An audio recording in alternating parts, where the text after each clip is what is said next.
I'm Ryan Jeffrey, and this is the Passionate About OSS podcast, episode 1. And the purpose of the Passionate About OSS podcast is to shine a light on some of the amazing talent and amazing people that are out there in the industry, the great ideas and the wealth of knowledge that they have. And today's episode is one of those people, Tony Kalcina. Tony was actually one of the founders of Clarity, and that was the first real OSS project that I worked on, and so that's the reason why getting Tony on for podcast number 1. It aligned with project number 1 for me all the way back in the year 2000. So as I mentioned, Tony was CEO of Clarity International, a OSS vendor, and is currently also the APAC CTO of Tech Mahindra, but also much, much more. So Tony's had roles with vendors, i.e. Clarity. He's had roles with telcos, Time Telecom, solution integrators such as Tech Mahindra, standards bodies like TM Forum. So he has a real 360-degree view of the OSS industry and the amazing insights that come from that. Tony's one of the best big picture thinkers that I've come across in the OSS and telco industry. So it's a delight to have him on the podcast this evening, a real pleasure. So welcome, Tony. Ryan, my pleasure. Thank you for having me today.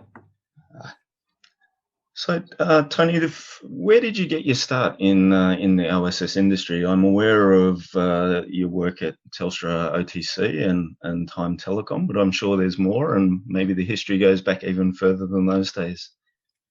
Oh no, well, the start was actually in a company now known as Telstra, but in those days it was known as OTC. And it's when I guess competition and deregulation entered the telecom industry in the mid-80s, 1985. There was a major program for the OTC to become more competitive and customer-centric. And so they had a big contract with a company called Honeywell. That contract had a few issues. They wanted someone to then take over that, operate that set of computers, DPS 695s with Oracle. For me, it was a promotion. I took it. About one person applied for it. That was me, because the whole project was black banned by the unions. So I took that job on, and that really opened my eyes as to the opportunities to overlay the classical telecom network with Unix servers, which at the time was unheard of. No one was using Unix for mission critical. It was all minis. So that the 1985, I got the kick, and it was in OTC, and the opportunity was to create an overlay on top of a SCADA system, and that's when I met a number of some brilliant people that were doing work within the OTC control centers, software developers, operational people that knew the problem, knew the software, and did some magic. So all I did is harness that expertise, and we created a lot of iterative solutions that over 5 years that. Some of it is still in operation, I hear. Wow. So I guess it was just like me, it was love at first sight in the OSS industry and OSS products and the brilliant people that come with that. Well, I think you have a far deeper passion. I mean, I'm just amazed by the passion you have. Even your website and your passion about OSS. No, yeah, but there are effectively it was in the mid 80s, and that's where I met the guys. And the whole idea was trying to solve a very complex problem that no one really wanted to tackle. And to me, that was the challenge. Can we solve this problem, and who can we orchestrate and bring together in order to solve the problem? So to me, it was more about people challenge than it was a technology challenge. I was always about orchestrating and achieving through people. Yeah, and you can even see the potential for the improvements that it could make on people's lives, I guess, from what you're saying there too.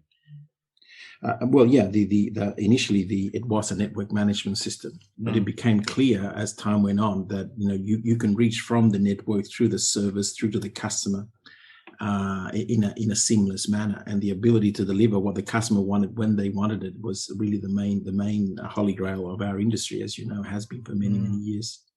Yeah, and from OTC, then there was the transition through to the opportunity at Time Telecom. Were there any other stepping stones in between that? Oh no, absolutely. I mean,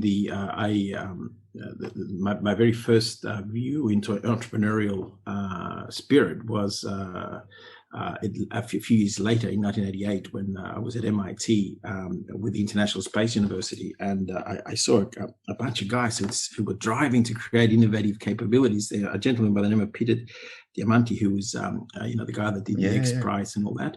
I had the pleasure of working with him for about 3 months, and I was just amazed by the energy and the drive to push the envelope of various industries. And I was I've always been a career man. I thought I was going to retire with OTC, and go through the hierarchy there. That was my dream, just to stay there and have a job, much like my dad, and just go in. But then I saw people, and then really the next stepping stone was a gentleman by the name of Martin Picard, who came to OTC to help us solve a complex problem of distributed databases. And it was there that he created the idea of Patrol. And I saw what he did with Patrol, between 90 and 91, 92, and I said, wow. There was what we thought was an obvious, simple idea. He operationalized it, turned it into a BMC Patrol, which became $1 billion player, as you know. So that showed me that the best was yet to come in our industry. And then when Time Telecom came along and they needed help because deregulation hit Asia a little later, it was clear that the solutions that were there needed a little bit of work. They were really not customer centric enough. So we needed a new way of solving the problem. So someone had a license and some lateral thinking, which is what Time Telecom was at the time, was really the way. Was the lucky find for us in the formation of Clarity. Yeah, interestingly, Peter, I actually quote Peter a couple of times in different blogs, but also the call for innovation on passionateaboutoss.com as well. So yeah, he's brilliant, man. He's been one of my heroes. Absolutely. Absolutely, yeah. And so was he a direct mentor or effectively a mentor from afar that you aspired to? It was more from afar. I mean, obviously, we had conversations about his aspirations and where he was going, and I just was watching him in awe in the way that he and Todd, they created the ISU, International Space University, and the way they went about and promoted that, the ideas that he really wanted to, and he has now in terms of space, the vision he has for space was just amazing. And it was the drive, right? Working all night, driving it through, talking to, and that energy, that motivation, that passion, really that was what I was observing. I said, wow, that's amazing. Yeah, and it's amazing in our industry, the number of people who do have a crossover interest in the space industry too. It surprises me. Often it's hidden behind the scenes, but quite a few of the people I really admire in this industry have also got a passion for space. So from there, what were the events that led to the formation of Clarity? So I guess that came on the back of some of the work you did with Time Telecom. Once again, it was just the people, right? So I was lucky enough to surround myself with some amazing people. So we had Peter Georgopoulos, who had he was the lead guitarist or bass guitarist in a band here in Australia, but he was also a technical officer in OTC, and he was just a brilliant developer. People like Mick Callaghan, so Eddie Sieb. There was a whole bunch of guys that I had the privilege of working with in those formative years. So it was clear to all of us that there was something that wasn't quite ready yet for the industry to support deregulation and competition. The ability to link network to service to customer and make the complexity simple so that you can really provide that customer service. The technology wasn't really designed that way at all. So when when I had the chance to go to Time in Malaysia as a consultant, and I'd left OTC, I was given the opportunity. I was asked, in fact, the question: how would you solve the problem if you had a blank sheet of paper? The answer would have been to buy what was the other telcos had, but then you buy legacy, and you never leapfrog. And the gentleman running Time at the time said, no, I don't want to buy the legacy technology. I want to leapfrog these guys. What would you do if you were me? Tell me. And I said, what I would do, I would build it. I would build a next generation technology and I can do all these things. And that led to another. And I actually licensed him the IP and the thought and the ideas for one ringgit. And we built, and then I called all the team that we built previous generations of network management across to say, guys, this is what we want to do. I started with Peter, and Peter said, great, let's form the company. And really, it was Peter was one of these guys that, very, very entrepreneurial. And Peter was a driving force, I guess, in getting Clarity out. Then about a year later, we got Mick to join us. And then came the whole troop, right? That included Eddie and Angela and everybody else that came. Yeah, and an amazing team. Brilliant people. And it's one of the things I find so fascinating all these years later is just how elegant that core of that product was, that it still runs rings around some of the advanced solutions today. So the solutions look prettier, they run faster on higher speed tech and so forth. But the core of that was just designed so brilliantly. And I guess it also leveraged a lot of earlier learnings and possibly failures with earlier iterations, but leveraged a lot of what was happening at ITU at the time, a lot of crossover with ITU naming conventions and so forth. Absolutely. So we had the chance to start from scratch and do it with a real customer. And that's really the key in any new technology, any product you may want to launch. Find that early adopter, find someone you can evolve and really deliver a fit for purpose solution to meet that problem. That strategy really worked with us. Yeah, so Time Telecom was really that first seed customer. Till 97, we were there for 3. It took us 3 years to build it within an ecosystem that involved many other players, CRM players, billing systems. So it was really a full BSS OSS that we put together for Time Telecom. The team they set up a separate company which I ran for a couple of years called Time Quantum, and then Time Quantum did deals with a whole bunch of big guys, Accenture. But the OSS bit was kept with Clarity. So that took us to about 97. And then we had a product and one customer. And tell us what happened next. How did you find the next customers? And was it already productized to a point, or was there a lot of consultation and build involved to take it to the second, the third, the fourth customer? Well, to be honest, the 97 was hit by the Asian crisis. You remember the Asian crisis. So that meant, it was one of the most stressful times for all of us because, customers in particular time could not pay us. They went to Chapter 11. There was incredible dislocation. A lot of money was owed to us. So we were sort of forced to leave Malaysia. It was a very comfortable position to be there with a single customer, a very dangerous one. But we had to stop and then say, okay, what happens next? And for me, my dad was dying of cancer at the time, so I decided with my wife Samantha to come back to Australia, and the rest of the team also came back to Australia. So we opened up a little office here in Australia and began to promote our technology that was proven with one early adopter. To Optus, to AAPT, Telstra, and we went, knocking door to door. I was the salesman. Mick and Peter were, the technical leaders. Angela was, the product manager. So everyone had a role, and we obviously shared some of the shareholding among some of the key players there as well. The idea was to create something that they all had a level of ownership in. So for a few years, we promoted the product based upon, and we also provided some level of support back to Time as well. And we were lucky to really get a contract with AAPT. A number of people in AAPT believed in the team. And it was about believing in the team, trusting the team, and knowing that the technology was proven. So we won a major tender in AAPT, and that was really the second customer that we had. We also had some good, great work with Optus and Global One. Along the way, that helped us to widen until we got to about the end of 99, when we had won a few contracts. We had more than we had about 3 customers, and we built momentum. And the team was probably around about 24 people here in North Sydney. So that was the first decade of Clarity.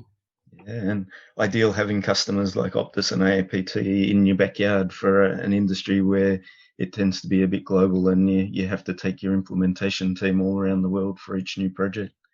Absolutely, and I guess that's where we sort of met right around that time, soon thereafter, as we went through a few steps. But yeah, creating a good solid base of customers and being customer centric and also people centric in terms of the team. You have to look after the team. It is all about the team, in my opinion. Yeah, and then you branched out and won projects in Philippines with PLDT, Taiwan with TFN. No, only because we were a public company, right? Only because of that. So we hadn't.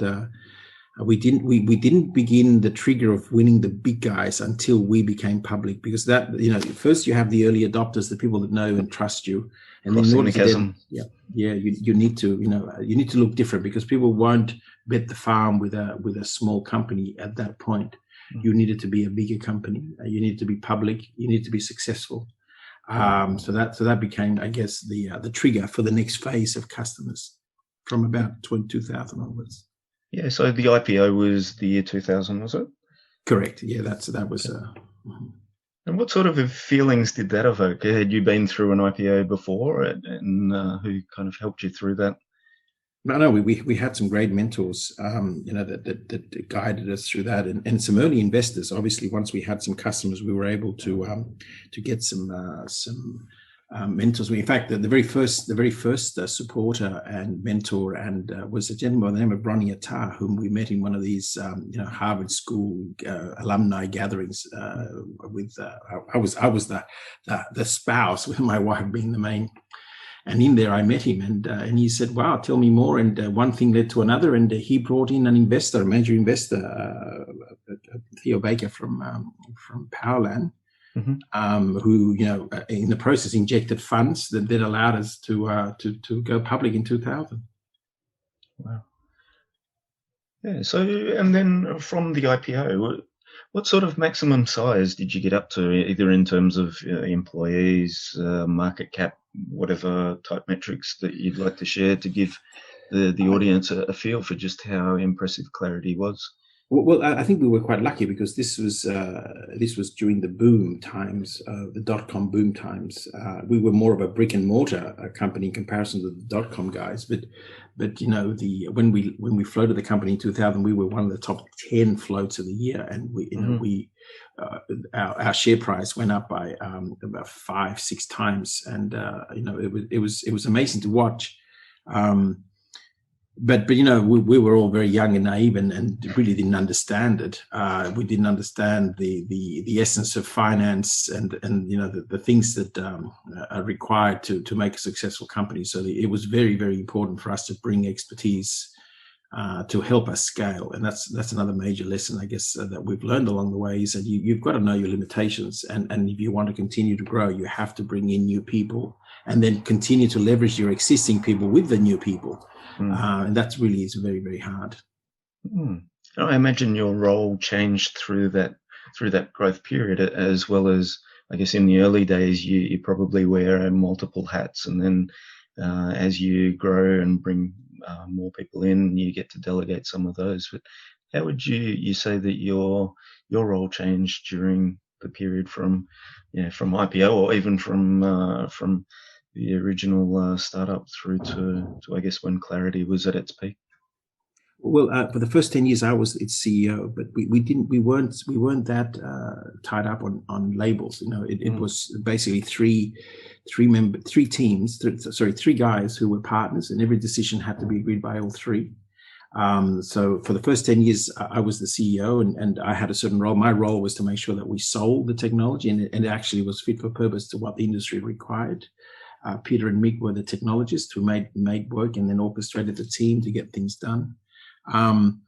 Then of course, as we went forward and we got to a turnover that went over 46 million, and then we had a few hundred people to maybe almost 350 people, it became bigger, and it required different skills. So we brought on board financial people. We brought on board new investors. The new investors brought in new board members. The new board members brought in more experience as leaders and across the company, including the CEO role. So I moved away from the CEO role and became the chairman of the company for a couple of years before we then got another round of investor. And really one of my biggest industry mentors was a gentleman, he's a gentleman of Dr. Ian. What Ian basically demonstrated was that you can in fact grow the company and have your existing people continue to participate while you bring in new blood. There is a mechanism for doing that, and his passion really took clarity after our first investors, which is Theo Baker and leaders like Tom Mattich. We're in there. We brought then another set of investors, and Dr. Ian Campbell was in fact the next investor for the next 10 years, and he did some magic with the company, right? He brought a lot of expertise. He actually became the chairman of the company. He ran the board. But at that point, my role had evolved to be, one of a founder, and my role was to ensure that the product went in the right direction. So, to me, the title isn't as important, but the team is the key thing, and being able to contribute to that team as it evolves is really the real beauty in creating something that can go for 20, 25 years.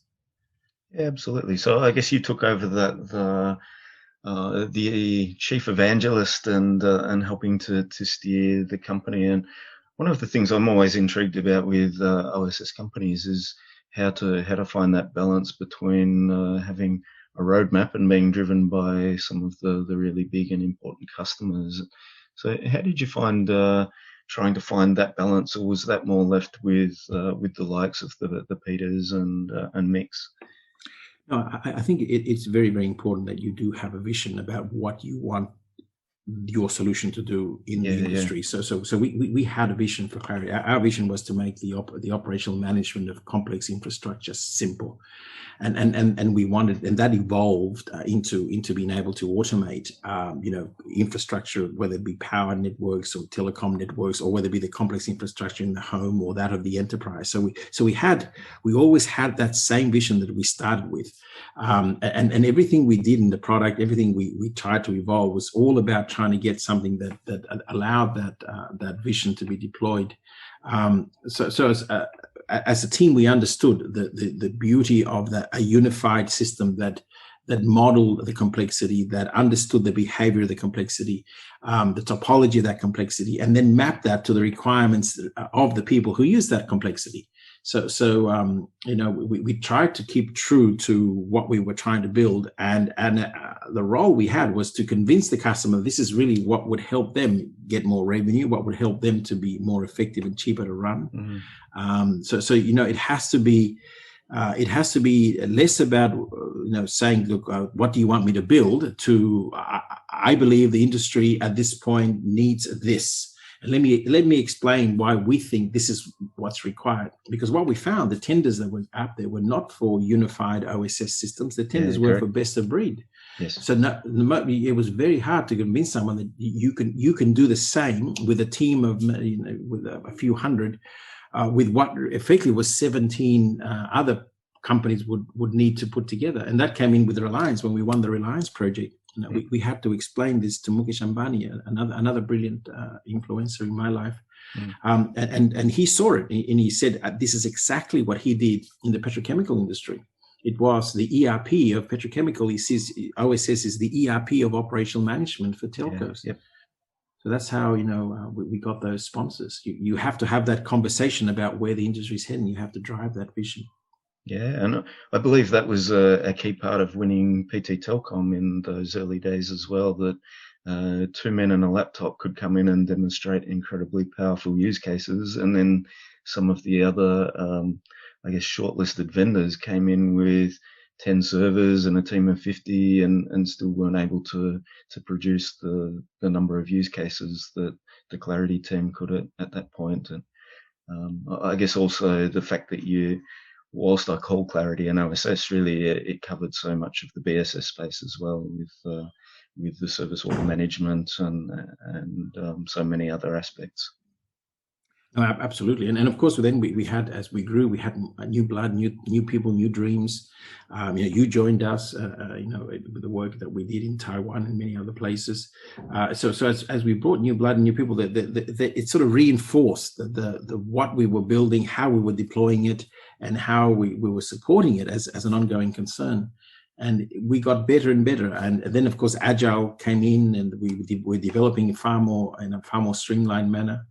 Overall it was a good journey, but at the end, when we look back, could we have done things a little differently? And maybe we've realized that maybe it should have been done totally different, but that's the benefit of hindsight. So do you say that in terms of the technology, or more of the business setup, the revenue model, those kind of other more financial or business terminologies? No. All of the above are important, but to me, I'm thinking more in terms of in order to get the buy-in of the companies, in order to get the buy-in of the people who approve these tenders and stated the requirements, we needed to really be sensitive to the business needs as they saw them, or as our core team. All of our team and developers were ex-telecom, knew the business problems really, really well, and So we did ask the operational people, what would be the best things you need to make this a really powerful technology? And in asking that, what really they were telling us was that they wanted to be embedded in the process. They yes. They wanted a job. So for example, in an inventory system, an A to Z automatic design, no. They wanted each leg to be proposed, and they wanted to. So the A to Z or auto provisioning was a difficult thing to get implemented. So we build a lot of technology that I think, in hindsight, had we gone with a zero touch automated, we would have been better served. Our customers would have been better served. But it's all about change management and maturity of these companies. And I think it's a challenge for the industry even now. So we talk about the zero touch and really low operator count, but reality is the people who are in there as operators still really want to keep those roles, and there's still a bit of a case of building systems for people rather than building systems for machine-to-machine interactions. Yeah, for the business, but it's coming, and it's for sure. We've been challenged by it now, so I think it is. The industry is heading in the right direction, and the technologies are allowing us to do that, of course. Yeah, absolutely, and that's where I was touching on the revenue model too. Is the modern way of doing it as software as a service means the more even flow of revenue rather than really lumpy. That was the tradition back then. Did big monolithic projects and very lumpy revenue streams. Totally. I remember in 2002 when Atlassian were kicking off there in Sydney, we were laughing at their model. I said, how would these guys ever make any money? We don't get it. They're giving away their technology, and to us it was hunger and feast with major contracts, then the next big contract. Yeah. Whereas they, steady as she went, they had the correct model, and now in hindsight, commercially, that would have been something that we should have seen, but we weren't. We were too stuck in the way that traditional software developers were at that time. So it's always important to surround yourself with people that push you out of your norm and allow you to see the bigger picture. That's something I would advise as well. Always question the way you do things, and think of maybe better ways. Yeah, absolutely. So tell us a little bit more. So at one point, I guess the ownership of Clarity transitioned over through to Synchronos. Tell us a little bit about the exit and your pivot within the OSS industry. Absolutely. So there were I guess a number of large deals that we were hoping we would get. Remember, in the same model of feast and famine, we were shortlisted, and I understand we were in fact recommended to the board for NBN as their OSS system. But yeah, I've heard that. But we basically didn't get that, and there were a number of other deals we did not get. So the time came when our investors had to make a decision. At what point do they get their money back? At what point do they realize? And our investors made a decision at that point, Dr. Ian Campbell, that 10 years has been a good time, and now this is the time for him to collect. So the company was put up for sale. There are a number of interested parties put up their hand, and at the end, Synchronous was the company that bought mostly bought the IP as well as the contracts that we had in Asia. They wanted the Asia market, that those telcos, it was sold to Synchronous at that time. Yeah. Mm. And I guess it was probably around about that time, maybe a little earlier, that you became something of a chief evangelist with TM Forum as well. So tell us a little bit about TM Forum's role in the industry, and also the role that you performed, and what made you well suited to it. Absolutely. The TM, when I started my work with TM Forum, when I was deep in clarity, that was about 10 years ago, 2010, as an advisor to the chairman, Keith. I've been involved in the TM Forum when it was known as the NMS standard, NMS Forum, and that was when we were part of OTC.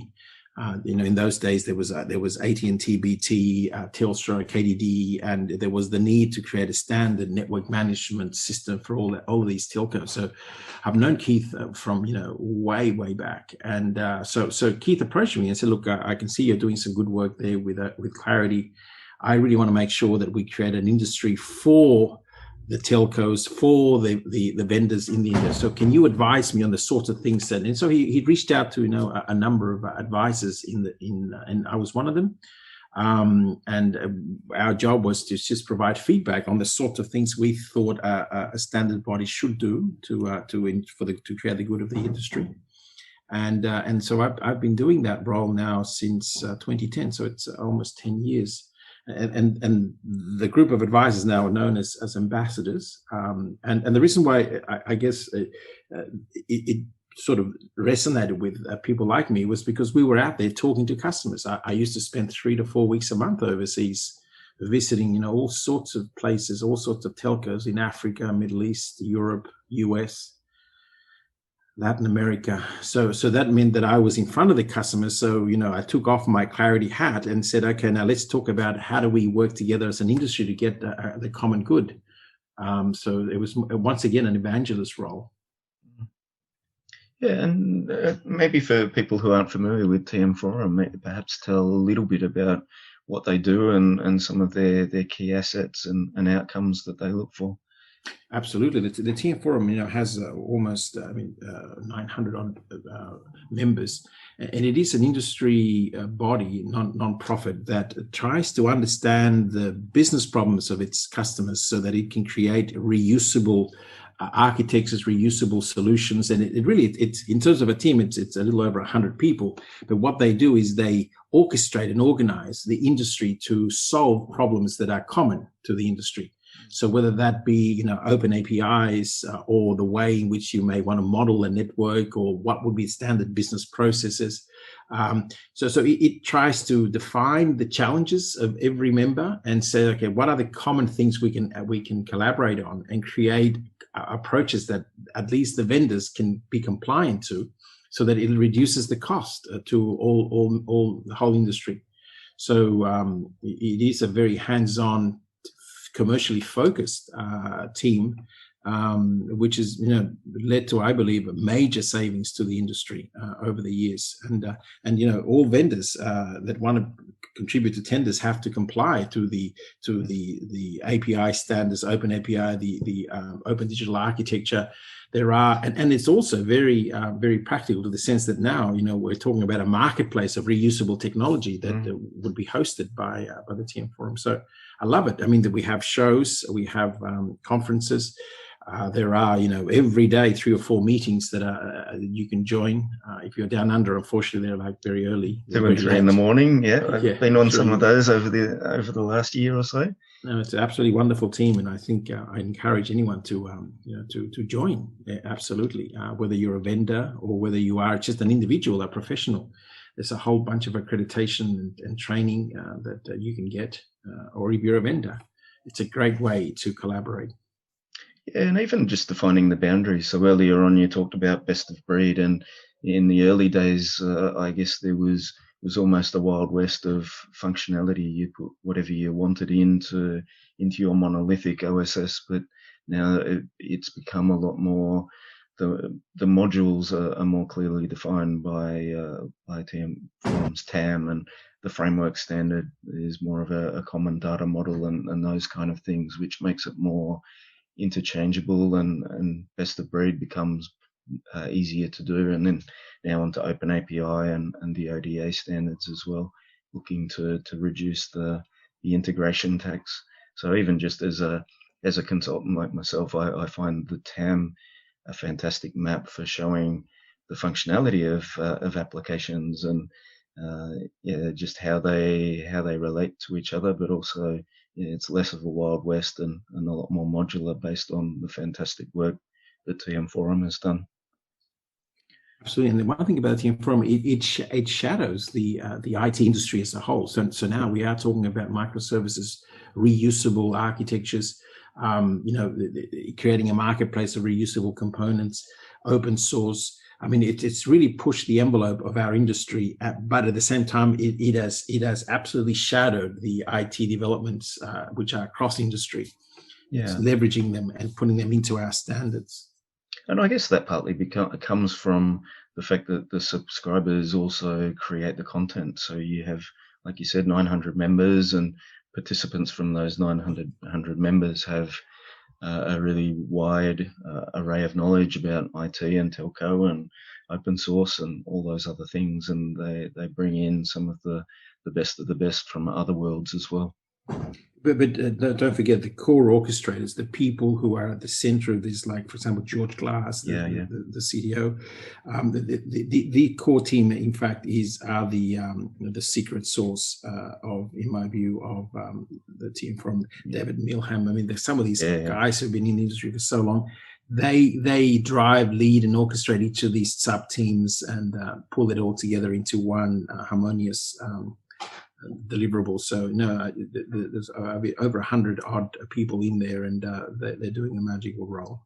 Yeah, indeed. I have huge admiration for the roles that David and George, amongst others, do, and the visionary work that Nick does as well with as the CEO, and helping to steer some of the direction of the industry, as well as leveraging yourself and the other ambassadors. Absolutely, and we're looking forward, I guess, to the next few years under Nick's leadership. It's some great work happening. Yeah. So, are you able to share with us a little bit about some of the huge challenges so we've accomplished so much as an industry and on leveraging the work of TM Forum, but what are the big challenges that you see that are yet to be solved and TM Forum's working away hard on? But I think, we have to get closer to the customer. We have to get, the ideal here is to almost create an operational management capability that is contextual to the individual. So what do I want to do next? What are the things that make my life easy? So how can I orchestrate my world? And how do I move the power of the complexity around me to understand me and my next best thing? Predict the things I do. So all of the magic, all of the technology that we're applying to orchestrate the network, orchestrate those services that are defined on that network, the way in which they're mapped to the customer, all those things are and have been very manual and very clunky. We need to streamline the way in which we surround the individual. And this is the individual customer of our customers, of the telcos. So I think as an industry, we just need to get that automation all the way to the individual. And really and then how do you leverage all of the power that we have in these complex infrastructures to the need of that individual? So there is a lot of work that's happening in our industry from the network intelligence upwards, and also from the orchestration downwards, the OSS, BSS. But then, more importantly, the interaction to the individual, the e-commerce and the customer experience channels. So all of that, I think, it needs to be streamlined into one operational engine. And I think as an industry, we're working towards that. Obviously, there are a lot of players, and the way to get there is not to create one big monolith, but to create a solution of microservices driven technologies that can then be orchestrated to deliver the things that I, as an individual, need to live my life. and communication is a key thing, but there are many other things I need, and as an industry, we can orchestrate those things because sorry. And I think you encapsulated it really well there, that the focus is to be on the customer's customer. So I guess in terms of our traditional customer, we've seen as building operational tools for the operators, but really we have to make the next step in the mindset shift to the customer's customer and building things for the people who actually use or rely on the back office and front office type systems that are OSS, BSS. That's a really good encapsulation. And I still don't think that many people really take that perspective. So I'm impressed that you do. Well, the best is yet to come in for our industry, I believe. Yeah, absolutely. I still think that, if you're keen to solve the problems of industry, the ability to get a startup and then start solving the problem from the customer down, there are huge opportunities. So I would encourage that, the younger generation who are keen to solve things outside the box. This is one area that I think would serve mankind well. Yeah, I completely agree. So I'm completely in awe of the systems like the Clarities and the geniuses who have created all of those tools. And yet part of the reason that I'm still passionate about OSS is there's still so much more that we still can do. Every day there's a new thing that we can do to contribute to that. So absolutely, and in fact, space. The telco industry were the torchbearers of this because of competition and deregulation. But you've done a lot of work in other industries as well. But that whole operational management across industry, I think, is key, and all the way down to even the home, and how all that gets orchestrated into one. And how do you deliver the things and the quality of service and the automation required to give that human the thing he needs in a proactive artificial intelligence learning sort of way. Absolutely. I mean, it's almost every business is an e-business now, and every e-business relies on comms and the tools that support those comms and support their ability to run the business more efficiently. Absolutely. All right. So I guess moving on from TM Forum, you're now with Tech Mahindra. You're CTO with Tech M as a massive SI. So tell us a little bit more about Tech M and your role with them. Tech M, I ran into Tech M over 20 years ago in Pune. As part of Clarity, I presented to, it was called MBT. And I wanted to partner with MBT, and which we did. We partnered with MBT, that then became Tech Mahindra. And I had the privilege of working with some wonderful people there. Manish Vas, CP. I mean, I still have some of the awards that CP gave us as a partner in my kitchen, of all places. A beautiful Indian lovely.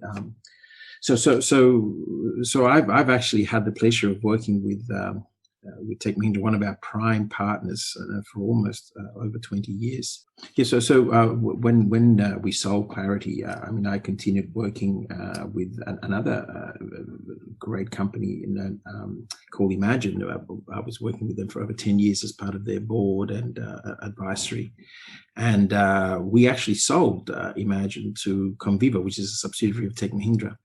So at that point, I basically joined, was invited to join Tech Mahindra by Manish Vas, Jason Ong, and a number of other players that I'd worked with in the industry for a long time. And they had a role that needed to be done. They wanted someone to orchestrate, where the industry was heading back with the engine room, and make sure that we delivered fit for purpose solutions to the customers that they had. And it's a wonderful experience, because you basically get access and view of the whole industry, all the way from the network nuts and bolts through to the digital journeys that are required in order to create that customer experience. So you get to see the whole, not only the OSS, but the whole picture, which really is an eye opener. Yeah, no, I mean, OSS BSS touches all parts of a telco and many modern industries or modern businesses. I imagine, as you said, the role of an SI goes even further, and the breadth of the people that are working on those. So your role as APAC CTO, do you sort of see those further reaches? No, absolutely. If you think about Tech M, look at their revenue. Half their revenue comes from delivering digital solutions to enterprises. Yep. So half comes from telco. So they've got the whole ecosystem from the telco enabler through to the enterprises that use the telco services. Mm. So you see the whole supply chain. Yep. And has that enabled you to look more broadly at the industry than, say, you may have done at whilst working just on the OSS BSS space at Clarity? Totally. I mean, I would do this without being paid. Maybe I shouldn't say that, but it is amazing. The challenges, the issues, the problems, and that really forces you to think about, where are we heading as an industry? Where are the next big opportunities that need to be solved by a bunch of innovators? So that's really it is a very lucky role in my view. And I imagine that's the reason that the Jasons and CPs would have brought you on, is that ability to think outside the box and think about doing things differently than the way we've always done them in telco, OSS, and so forth. I don't know. Maybe the guy they wanted didn't take the job, and I have no idea. But it's wonderful working with them. It is indeed. Yeah. So I guess what's changed since you first started out in this industry? What have you learned, not just from a technological perspective, but you talked about a focus on people. So yeah, I'd love to get your ideas on what's changed since those early days at OTC. Well, it's now almost 40 years since I've joined the industry, and in those 4 decades, I'm amazed by how much things have not changed. Yep. So the challenges of orchestrating a team of people to solve technical problems remains the same. How do you motivate, drive, and create persistence to get the problem solved? How do you motivate people? All of those things are as complex as they were to me 40 years ago. But that's a challenge. Technology, well, sure, we have more powerful technology to solve the problems, but we still need to be clever about solving those problems with that technology. And sometimes we can be too close to the technology to see the real solution. Yeah. So no, we're still falling for the trap of solving a problem we perceive is there, and then hoping that people will come and buy it. I think the rules that are required to innovate are maybe better understood, but our ability as an industry to solve them, I think, is evolving. And I think as I said earlier, I think the best is yet to come. But we've got to focus on people. We've got to focus on how to understand our real customer, and then how to deliver to that customer things that they want and would pay money for. How to create novel commercial models that is skin in the game. We've sort of learned what not to do as an OSS industry, but also as a telecom industry. But I think there's a lot more learning to be had, to be honest. Yeah, and I guess the whole model of telecoms has changed so much, and yet the underpinnings, I guess, there's still the elements of X25 are still in modern protocols, and so at a technological stack, it's still the same. But the telco world it's revolutionized the world. As much as it changes, it still stays the same, I guess, as the old saying goes. It is, but what we need to be careful is that we don't become the telegram industry. We don't become the buggy industry, and that that there are a lot of dangers with the hyperscalers. Absolutely. Being able to solve the real problem rather than solving a bit of the problem. Yeah, I agreed completely. All right. So what's something that you believe in about this industry that nobody else does? What's a contrarian view you might hold? That it can all be automated. We don't really need. If you look at my laptop, there are no people in there. Yet it does so many wonderful things. I think one thing it's not a mechanical tech. Well, my idea, we can have a debate on it, but I think if you solve the problem correctly, you could in fact deliver some amazing capabilities. So we just have to understand what the real problem is that we're trying to solve, and challenge ourselves to solve. This is what Amazon and Google have taught us. I mean, they have such complex infrastructure, and the number of people looking after the infrastructure. I mean, you just look at DevSecOps, right? The ops is effectively just a normal form of development. It's continually evolving, continually changing. So there is so much that the hyperscalers have taught us. And the one thing they have taught us is that you can really push the envelope. And to me, zero touch is very doable. Zero touch is here and can be made here. And at the end, we're going to have an orchestrated infrastructure that will be automatically mapping our needs. And it will be built by reusable components in a very lightweight, open source way, in containers, out in the cloud. And the intelligence, I guess, is what we need to put a lot of energy in there to achieve that. But I'm a firm believer that is where we will be as an industry. And how are you personally positioning yourself to make use of that macro trend, or perhaps not just yourself, but also in the positions that you hold with the likes of Tech Mahindra? Well, my only role really throughout the last 4 decades has been as an orchestrator and motivator of humans to ensure that they can get the problems solved correctly. So my job is to get rid of the barriers that people have, the teams have, in getting to innovate things, to solve things. So I would say the best way that we as an industry can get this job done would be to not look at the past too much, and believe that we know. We have to have the humility to understand that maybe what we've done in the past have been good approximations, but really have not solved the problem. So being able to clean the slate and say, okay, how would I do this if I had to start again? How do I unshackle myself from the legacy and legacy thinking? And this is the whole concept of design thinking, right? So that I think would be a critical thing. And really, what I like to do is continue to contribute to teams who want and have a common purpose at doing what we do in a better way. Whether that be just as a facilitator or a motivator, or someone that can help bring investment and teams together to create the next best thing. Yeah, it's a fantastic perspective. I kind of see that in myself as well. I see myself as a connector of ideas, people, projects, products, all of those things to make this industry even more amazing than it is.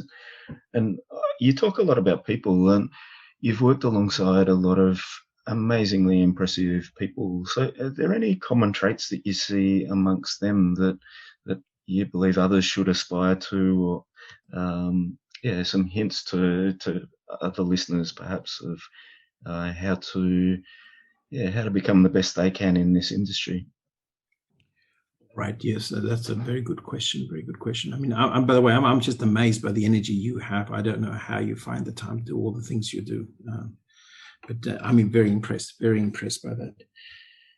In terms of what you need to have to achieve the things you want to have, or what have I seen in the luck I've had in working with some of these people like Mukesh Ambani and Peter Diamandis and others, Martin Picard, those guys. What I saw was passion, right? There was passion, and then there was this drive to get the outcome.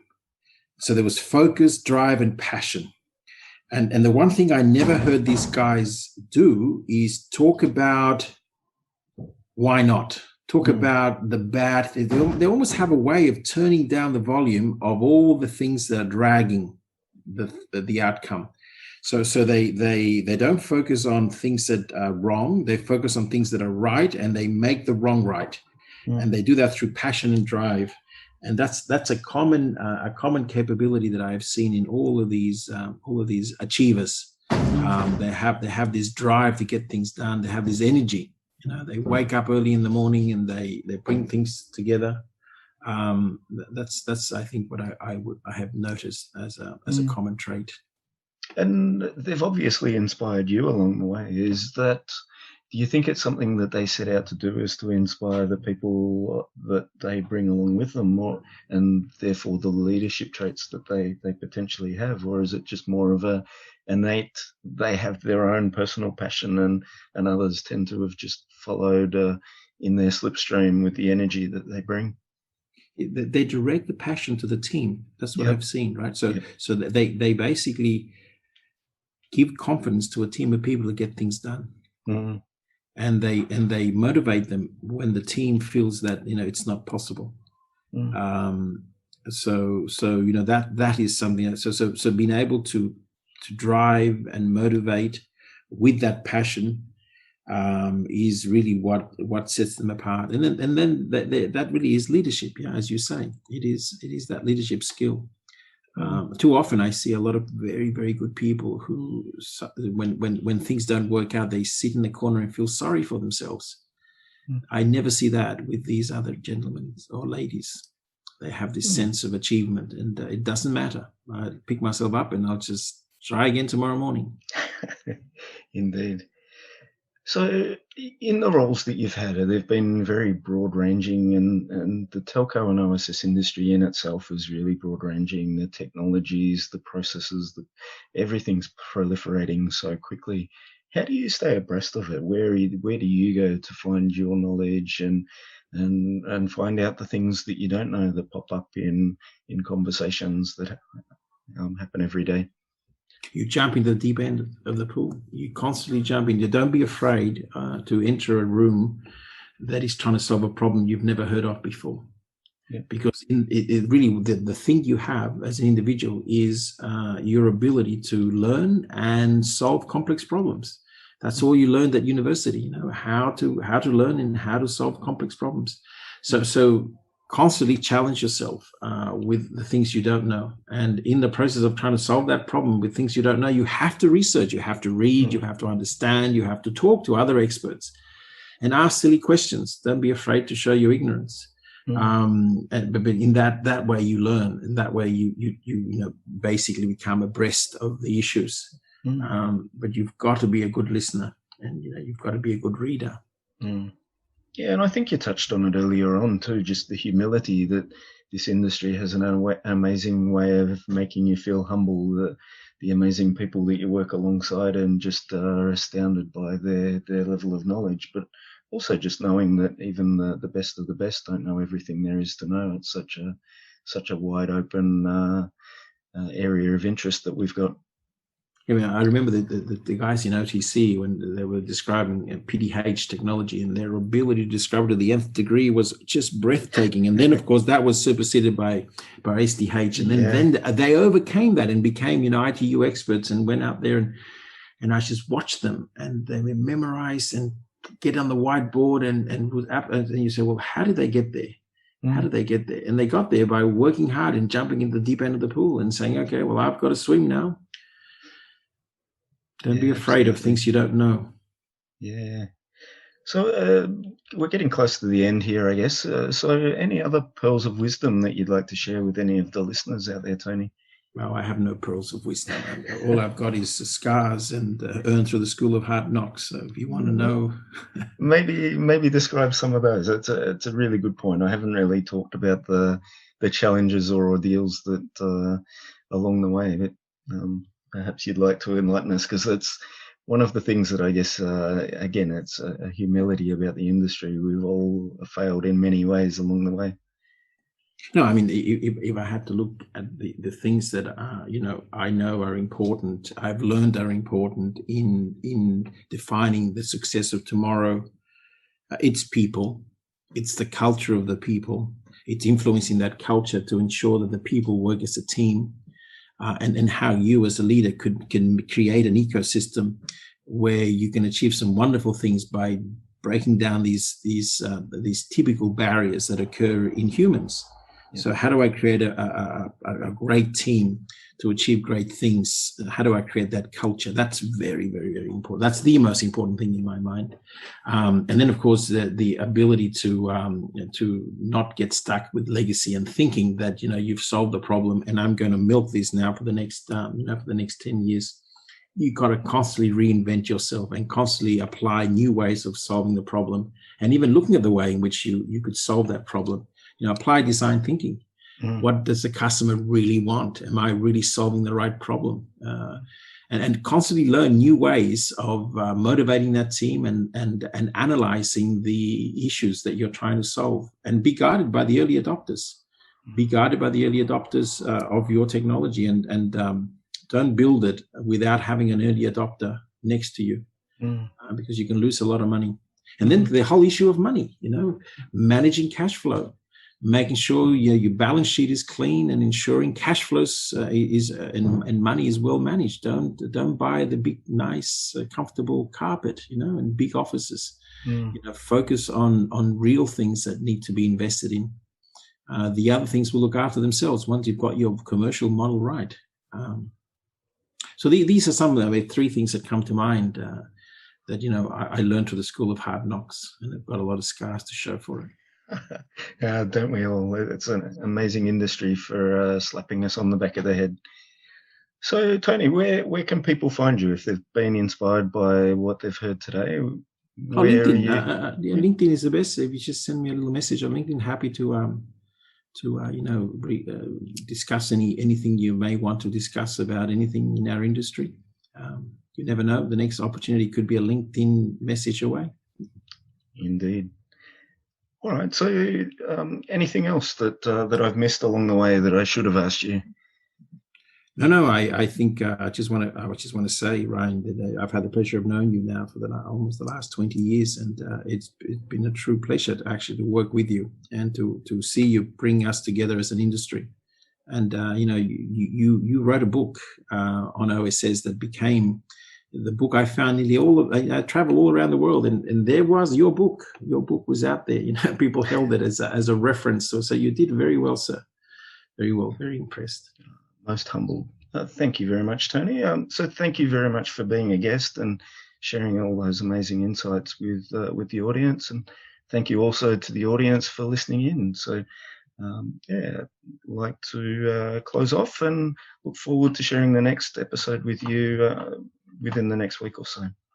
Thanks very much again, Tony. And thanks, everyone. All the best. Bye-bye.